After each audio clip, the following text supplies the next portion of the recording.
kita harus lebih selektif mencari loan yang baik. Ya kan? Tapi loan yang baik pun artinya apa? Banyak sekali bank yang akan Masuk ke situ. masuk situ. Ya. Jadi nanti ada pricing war di situ.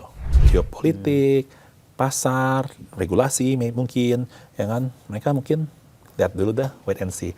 Jadi kebutuhan loan itu pun tidak sebanyak tahun-tahun sebelumnya. Bisa jadi begitu.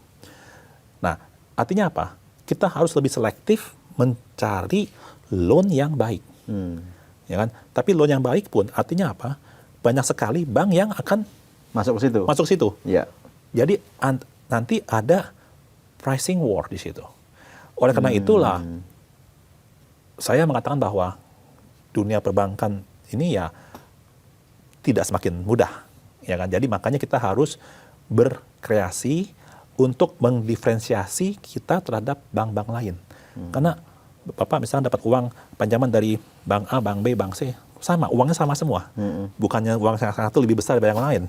Jadi apa yang membedakan layanan, solusi produk, seperti itu. Jadi tahun depan kita masih optimis, ya, tapi kita juga harus cautious karena apalagi untuk KB kita tidak mau mengulangi masa lampau. Jadi loan quality itu kita harus jaga benar-benar. Ya.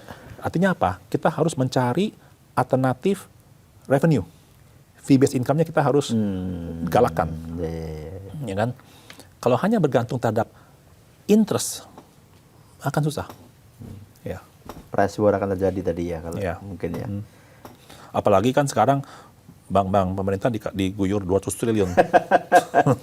Bapak ini Kita nggak kebagian kan? nggak kebagian Pak ya. Jadi kita harus jadi kan likuiditas di pasar itu banyak. Banyak ya. Likuiditas banyak, demand untuk loan bisa jadi berkurang. Oleh karena itu karena ketidakpastian tersebut, jadi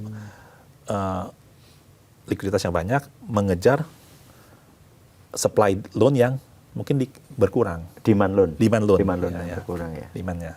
Gambaran seperti itu ya Pak, mungkin Seperti di itu. 2026 ya. Oke. Pak, kalau artinya sebetulnya nanti problemnya justru di permintaan kredit ya di tahun depan ya. Kemungkinan ya. Kemungkinan yes. Karena kalau dari sisi perbankan sebetulnya kondisinya bisa dikatakan over liquidity sekarang.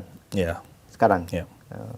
KB pun nanti juga akan berupaya akan fokusnya di sini Pak daripada di penghimpunan dana.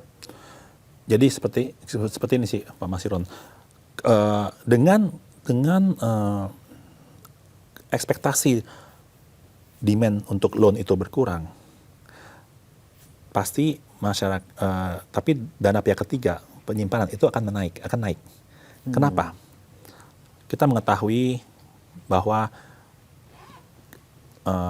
keadaan ekonomi kita, misalkan middle income kan agak berkurang sekarang. Artinya apa? Ada beberapa daerah industri-industri yang melakukan PHK, ya kan? Banyak dikabarkan bahwa banyak middle income ini agak sedikit menurun. Ya.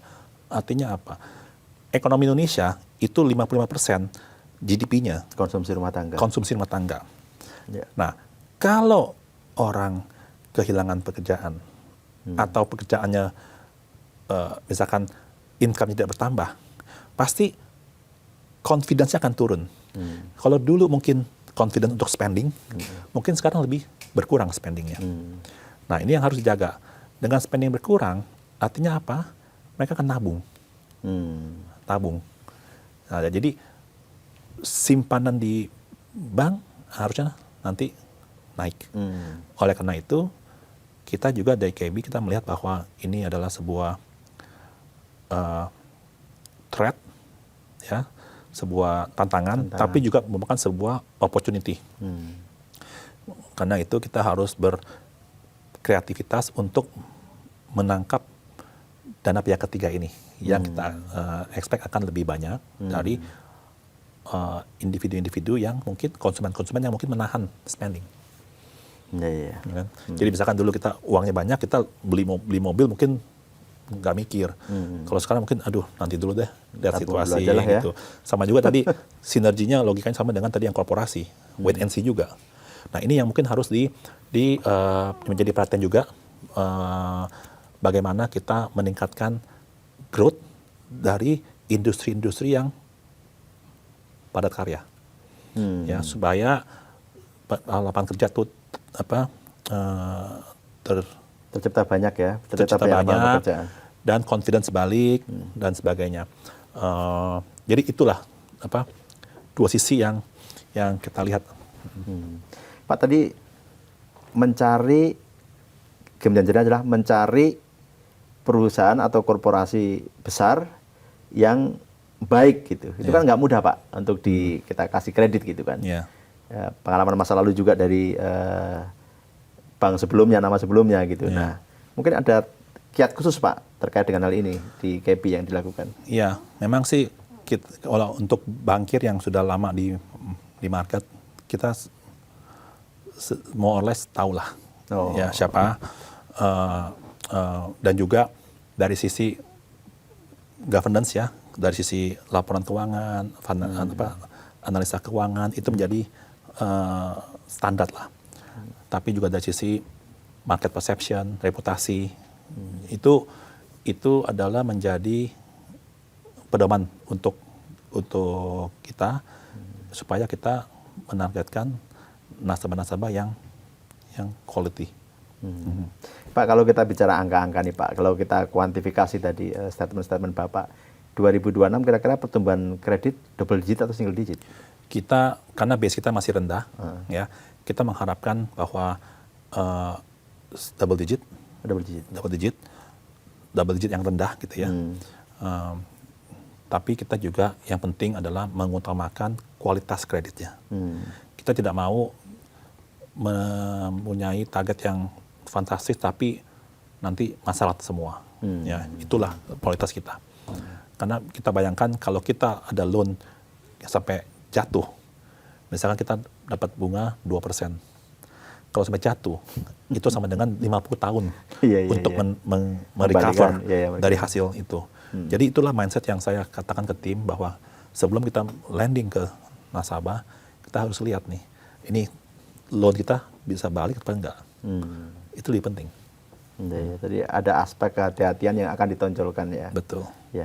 Kalau dari si bottom line Pak, kira-kira seperti apa? Bottom line maksudnya dari? Laba. Oke, kita usahakan of course untuk profit, ya. Tapi itu apa? Parameternya dari satu sisi adalah revenue yang kita harus tingkatkan dari sisi interest, dari sisi fee base. Kedua adalah cost, kita harus tekan untuk spending yang perlu yang masuk akal. Ketiga adalah dalam sisi